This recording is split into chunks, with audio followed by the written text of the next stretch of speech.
Na vrtu Vile Nekrep na Pragerskem je v soboto 1. junija potekal humanitarno-umetniški dogodek ob 5. dnevu odprtih vrat. Prireditev, s katero so se pridružili evropski pobudi Dobimo se na vrtovih, so popestrili s kulturnim programom in predstavitvijo lokalnih pridelovalcev. Zbrane prostovoljne prispevke bodo namenili otroku v stiski.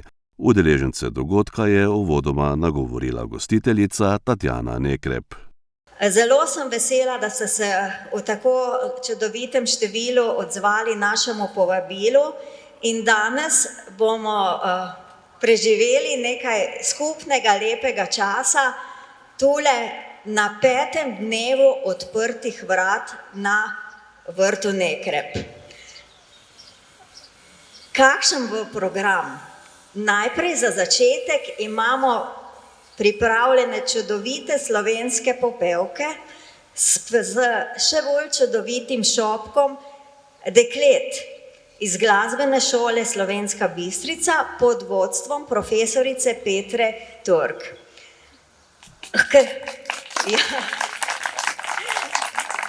Hkrati imamo seveda, tako kot vedno, tudi našo drago osnovno šolo Antona Ingoliča, Pragersko, in tudi učenke in učenci osnovne šole Pragersko so nam pripravili krasen program. Potem, ko bomo prisluhnili tem mladim glasbenikom in pevkam, se bomo malo pogostili in skupaj pogledali en obhod po vrtu pod mojim vodstvom.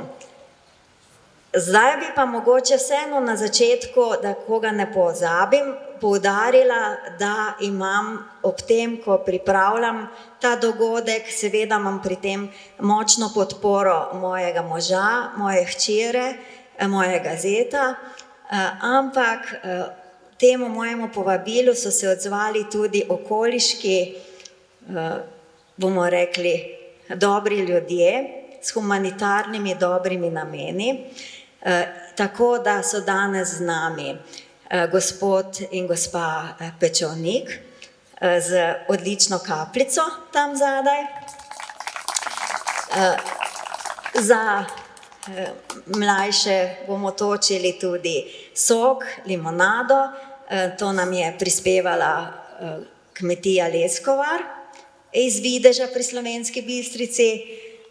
Na to se bomo pa tudi malo pogostili z domačim kruhom in tako, da zdaj vsega ne izdam, bom še potem povedala, kdo se pri tem sodeluje. Seveda pa danes ne bo to samo glasbeni dogodek, ampak bo tudi umetniški dogodek, kjer imamo pripravljeno eno razstavo. Hanna Nekrep, arhitektka, ilustratorka, je povabila še nekaj svojih prijateljev, in sicer je z nami Tomaž Jelen, Pragerčan, ter Sara Vidmajer, Slovenska Bistrica.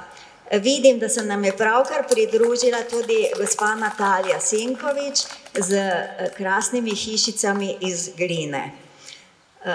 Z nami, kot vedno, je turistično društvo Breza Pragersko. Tu zadaj gospe ustvarjajo čudovito cvetje iz papirja. Gospa Milena in njene sodelavke bodo z veseljem pokazale to svojo veščino. To so nastopajoči. Ja, vedno ob tej priložnosti povabimo humanitarna društva. To so društva, s katerimi jaz sodelujem, oziroma moram po pravici povedati, da sem z njimi bolj vestno sodelovala preden, zdaj sem namreč zadnjih 5 let, odkar se nismo srečali, sem na delovnem mestu na srednji šoli, za te zadeve manj časa, ampak še vseeno včasih rada priskočim na pomoč slovenski filantropiji. Z nami je gospa Tjaša Arko, potem seveda dekleta Rdečega križa iz Pragerskega, sem vedno vesela, da delamo skupaj. Moram pa danes opravičiti naše stalne goste, ki jim je zelo, zelo žal, da jih danes ni tu, in to so seveda Zveza Sonček s cerebralno paralizo. Veste, da so vedno tu, danes pa imajo veliko srečanje na Rogli, tako da bodo v mislih z nami.